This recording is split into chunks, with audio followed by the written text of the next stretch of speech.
The market of Velkar 9 was loud, dirty, and full of cruel deals. Shouts filled the air, vendors fighting for attention, strange smells rising from alien food stalls. Among them stood cages made of electric bars and metal poles, where broken lives waited to be sold. A human named Ral walked through the chaos. He was tall and quiet, dressed in dusty gear and worn boots. He had been here many times to buy scrap, fuel, or sometimes lost tech. But today, his steps slowed when he heard a voice that cut through everything. "Just one bottle of liquor for a broken slave," a trader yelled. Laughing, Ral turned his head. There she was, a girl curled on the cold ground of a metal cage. Her skin had a soft silver shine under the rusted lights. Her knees were pulled to her chest. Her arms were bruised. Her hair was matted and dirty, but her eyes, they were not moving, not blinking, not alive. He walked closer. "She doesn't speak, doesn't fight, doesn't react," the trader kept saying. "Some rich folks used her until she stopped being fun. Now I just want her cage empty. Give me a bottle of old flame liquor and she's yours." Buyers laughed. Some looked in pity. Others just moved on. Ral didn't move. He knelt slowly beside the cage. His shadow fell across the girl's face. No response. "What's her species?" he asked. The trader shrugged. "Half-blood, maybe. One of those royal-bred hybrids from the outer sectors. Not worth much now." Ral stared at the collar on her neck. It wasn't a normal slave collar. It was something older. And it hummed faintly when he touched it, without another word. He stood up and placed a bottle of liquor on the trader's table. Trader grinned and threw the cage key toward him. "She's yours. Now, good luck with that ghost." Ral unlocked the cage and stepped inside. The girl didn't move, didn't flinch. Her breathing was soft, slow, too steady for someone so bruised. He reached for her shoulder and gently touched it. Her eyes moved, just slightly, and met his. They were silver, like her skin, but deeper than any metal. For a moment, nothing happened. No sound, no reaction. Then she blinked. Ral picked her up. She was light, too light. Her body had no strength, but her arms still wrapped around his neck weakly as he carried her to his ship. The walk through the market was silent. No one stopped him. A few stared, confused. Some whispered. But no one stepped in his way inside his small ship. Ral placed her on the medical bed. The lights adjusted. Scanners began their check. He cleaned her arms, her legs, removed the old cloth that barely covered her, wrapped her in a fresh blanket. Her skin flinched when touched, but her eyes stayed locked on his face. "Do you understand me?" he asked. No reply. He sat beside the bed and looked at the scans. They showed strange results. Her body was damaged but healing fast. Her heart was strong. Her brain showed complex neural patterns, too complex for someone called broken. Collar was the biggest puzzle. Ral studied it. It had old Velkarian symbols, banned tech, prison-grade neural control systems. Not something for fun or punishment. This was built to erase memory. He powered down the collar. It clicked softly. She gasped. Her back arched. Her hands grabbed the bed. Her eyes rolled and then snapped back to focus. She breathed fast. Ral reached to calm her. She grabbed his wrist. Her grip was stronger than before. And then she whispered, "You shouldn't have done that." Her voice was soft but full of weight, as if her words carried the memory of something buried far away. Ral didn't pull away. "You're free now," he said gently. Her grip loosened. She looked at him again, more alert than before. "I was somewhere else," she said, "but I don't remember where. They kept me in silence, in cold. I forgot everything, even my name." He nodded. "Then we'll start again." "I'm not safe," she whispered. "If they find me, they'll kill both of us." "Let them try," he said with a calm voice. She stared at him for a long moment, then her eyes softened, and for the first time since he had seen her, she closed her eyes, not from fear but to rest. Ral sat beside her, watching her breathe. He knew the silence wouldn't last. The collar was off. Her past was waking. And whatever she truly was, the galaxy would come searching. But he also knew something else. Had not saved her because he pitied her. Saved her because something inside her was waiting to rise, and he wanted to see it happen.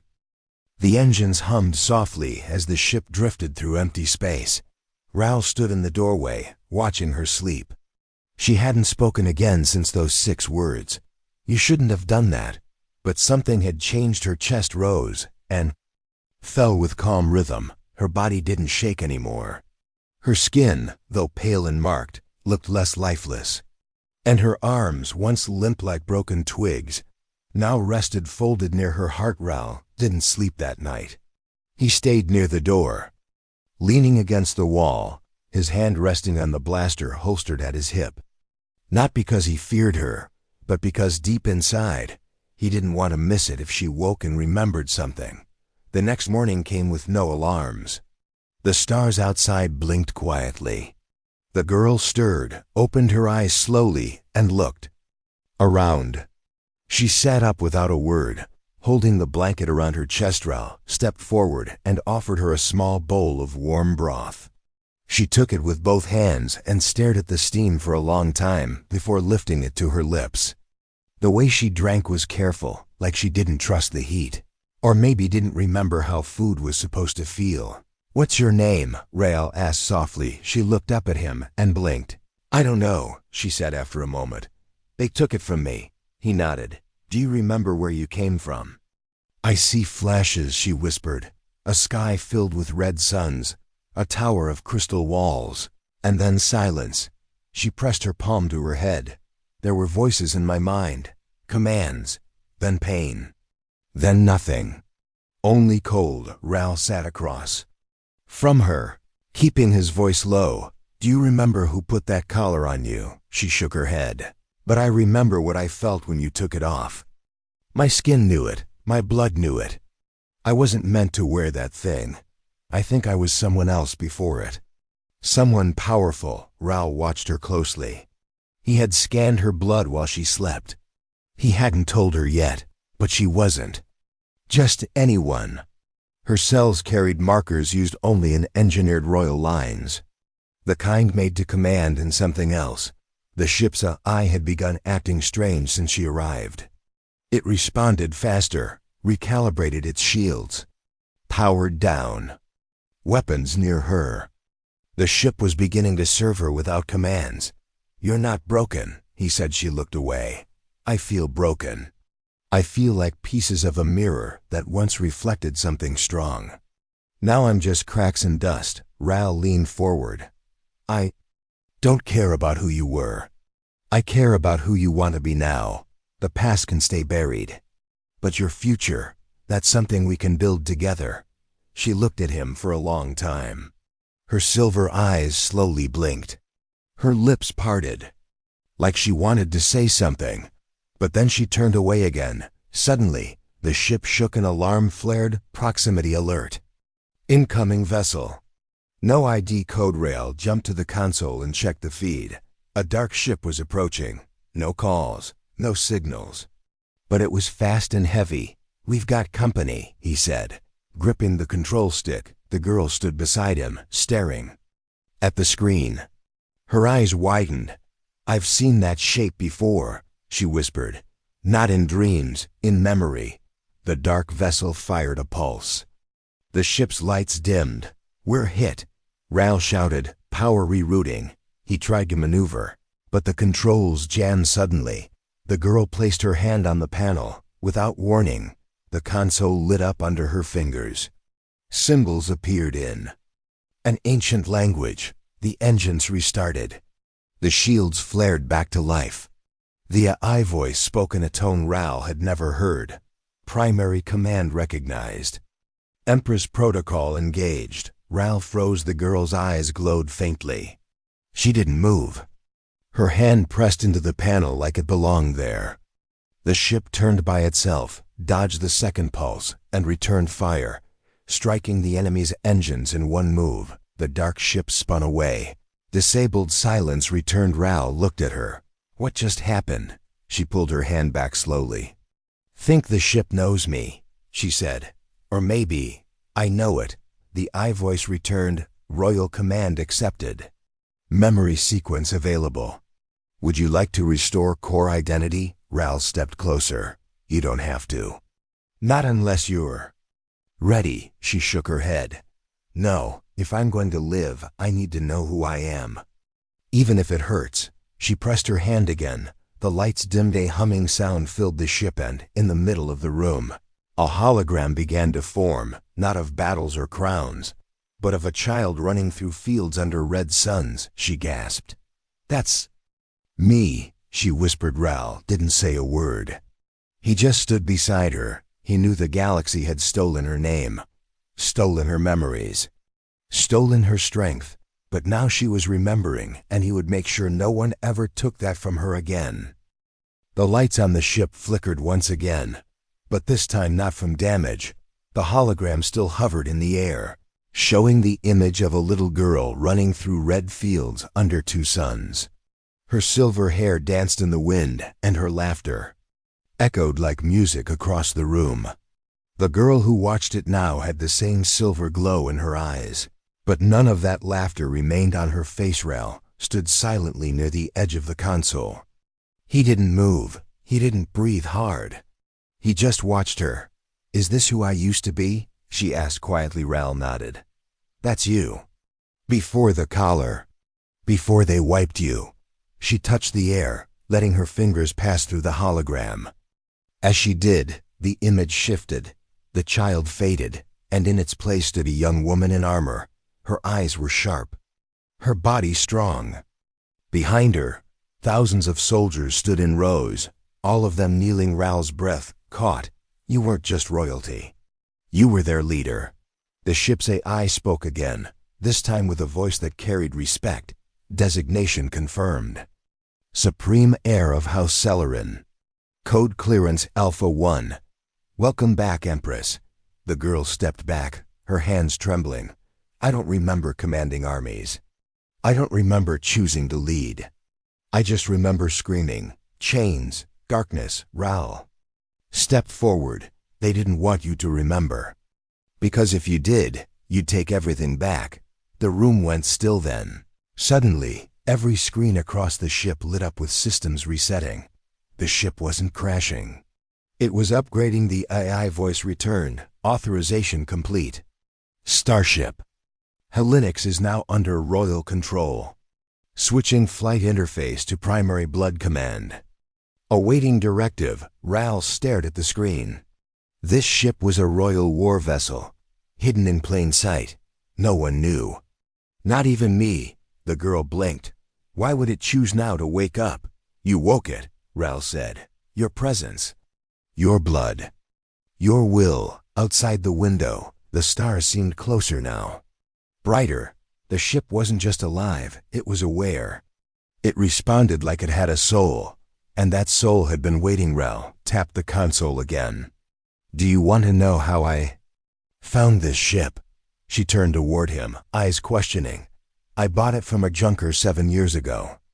Paid with scrap metal and a broken drone. They told me it had no core, no power, no identity. I used it to haul trash and lost tech.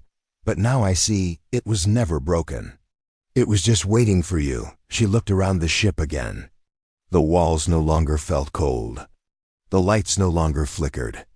The air itself felt thicker, as if the ship had stopped holding its breath. What now? She asked. Ral opened his mouth to answer, but the ship did it first. Warning. Incoming signal. Source. Unknown fleet. Trajectory locked on this vessel. Estimated arrival, 10 minutes. Ral's eyes narrowed. Who are they? Unmarked signature. The AI replied, energy source detected. Protocol match. Sovereign Hunters. The girl gasped. I know that name. They were sent to kill royal heirs. Silent assassins. No flags, no mercy. If they're coming, they know who I am now. Ral turned to the controls. We run. We hide. She shook her head. No, we stand. If I keep running, I stay the hunted. If I face them, I become what I was meant to be. The AI responded without being asked. Combat mode activating. Weapons ready. Shield integrity at 97%. Awaiting combat directive from Empress. She walked forward and placed her hand on the command sphere. I will not destroy them for revenge.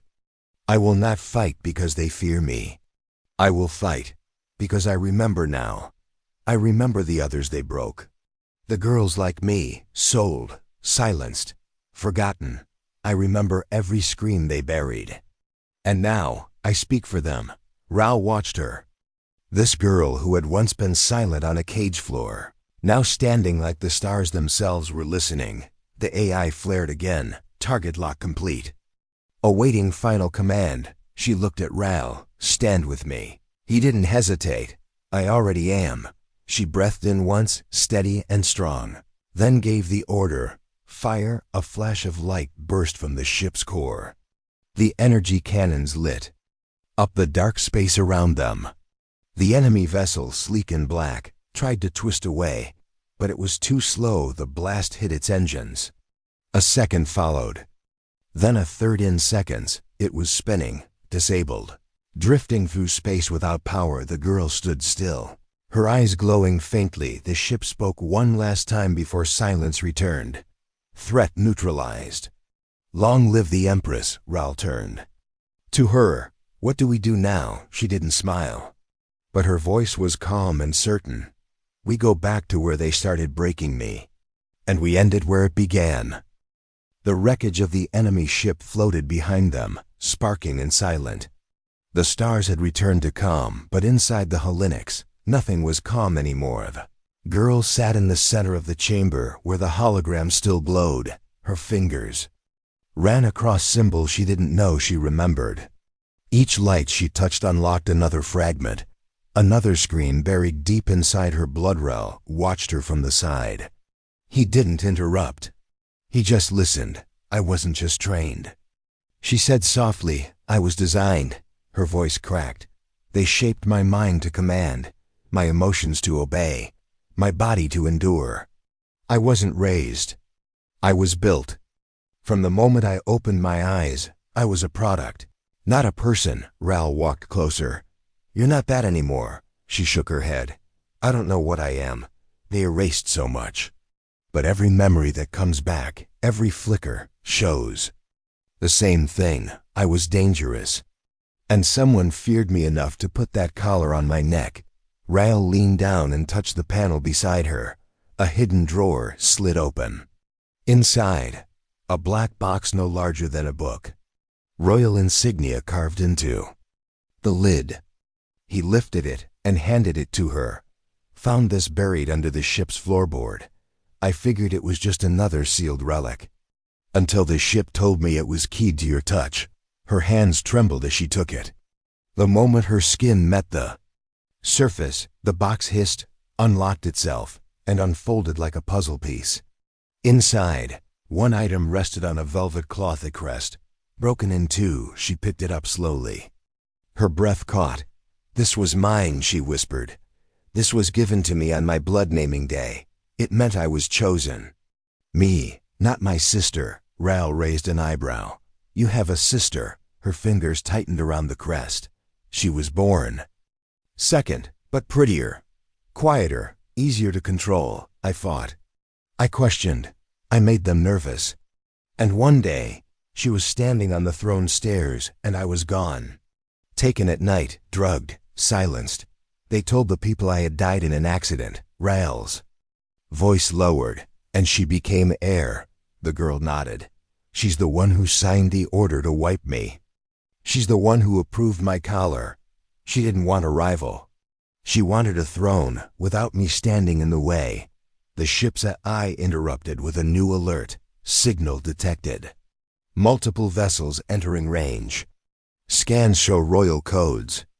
Identity confirmed. Flagship of House Celerin. The girl stood up slowly. She's here. Raoul tensed. Then we run. The girl shook her head. Not this time.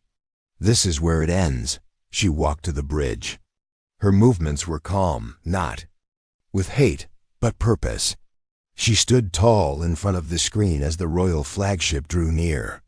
Its sleek silver hull matched her skin. Its markings, identical to the ones on her crest. Open channel, she said. The AI obeyed. The screen flickered, and a face appeared, beautiful, regal, cold, her sister alive, crowned, smiling. Well, I had a feeling the Hellenics waking up.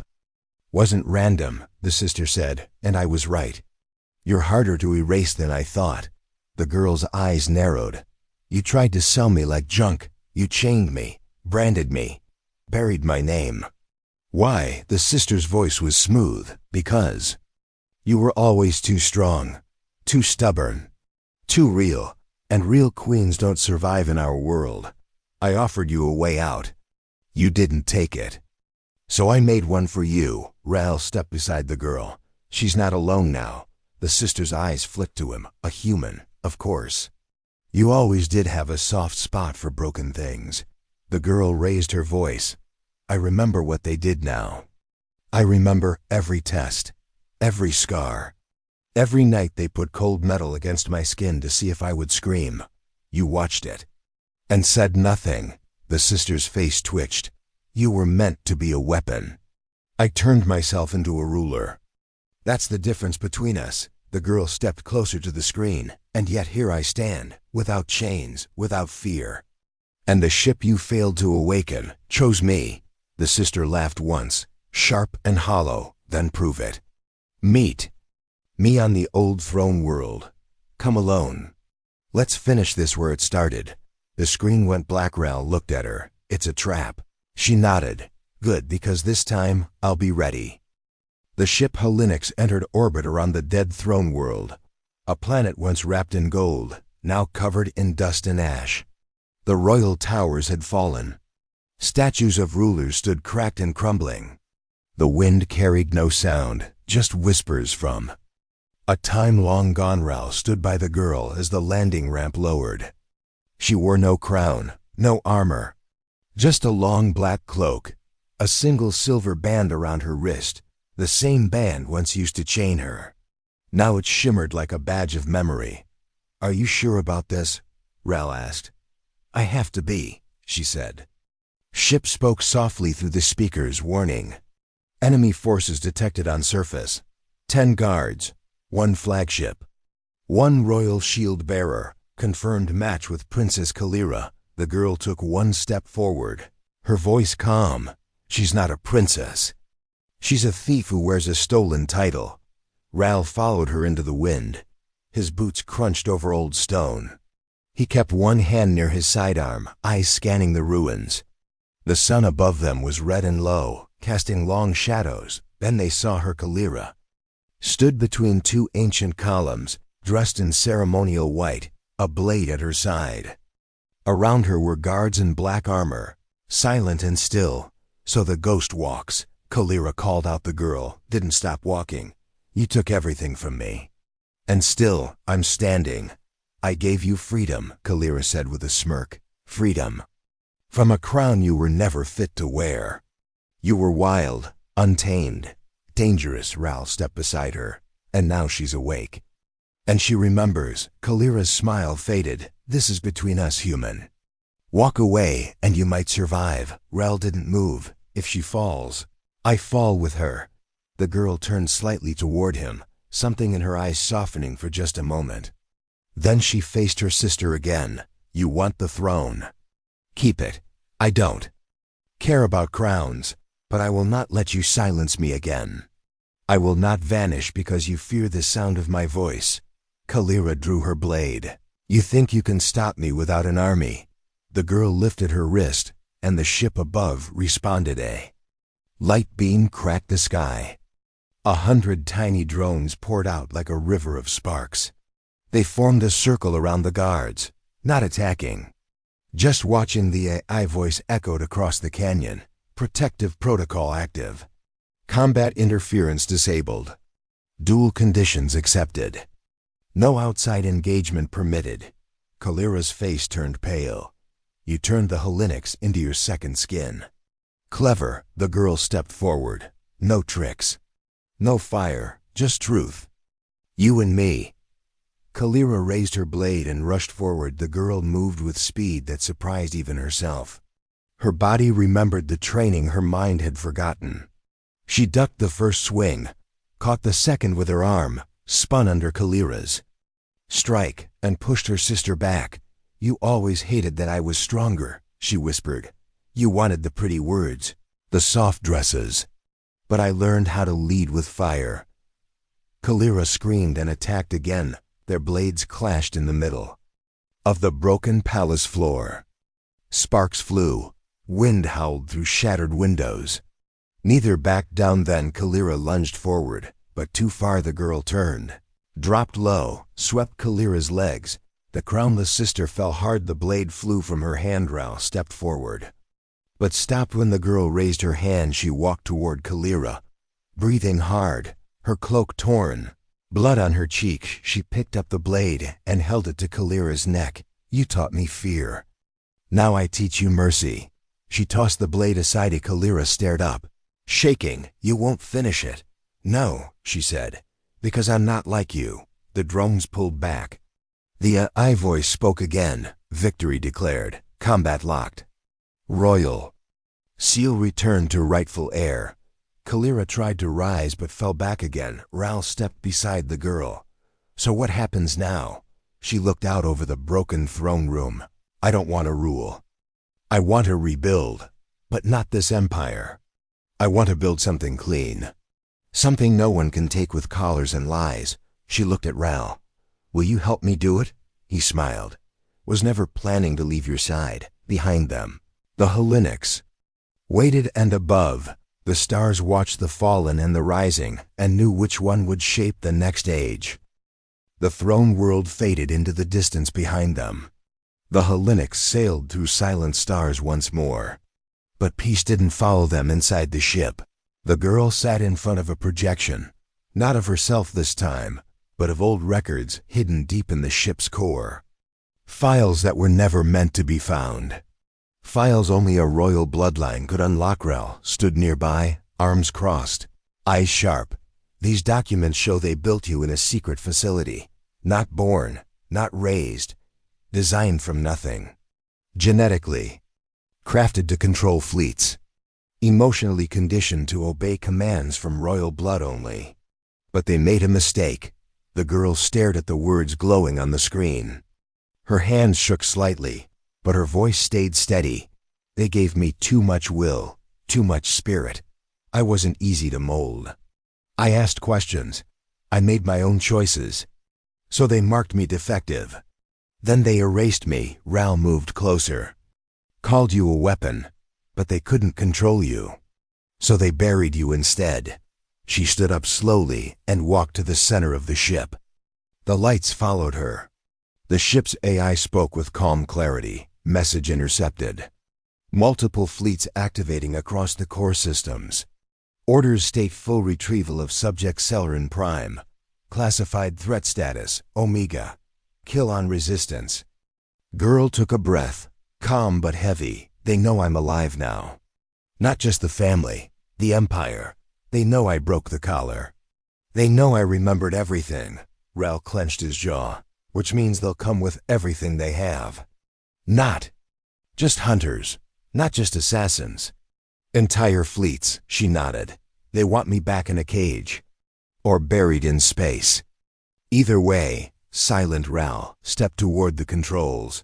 "Then we go to ground. We vanish again. We find a hole so deep even starlight can't reach it." She turned to face him. "No, that's what they expect. That's what they built me to do. Survive, endure, obey. But I don't want to survive anymore. I want to live. I want to fight back. Not with war, with truth." Ral raised an eyebrow. "Truth won't stop warships." She held up a data chip she had pulled from the archives. "This will." Inside is the full blueprint of Project Celerin.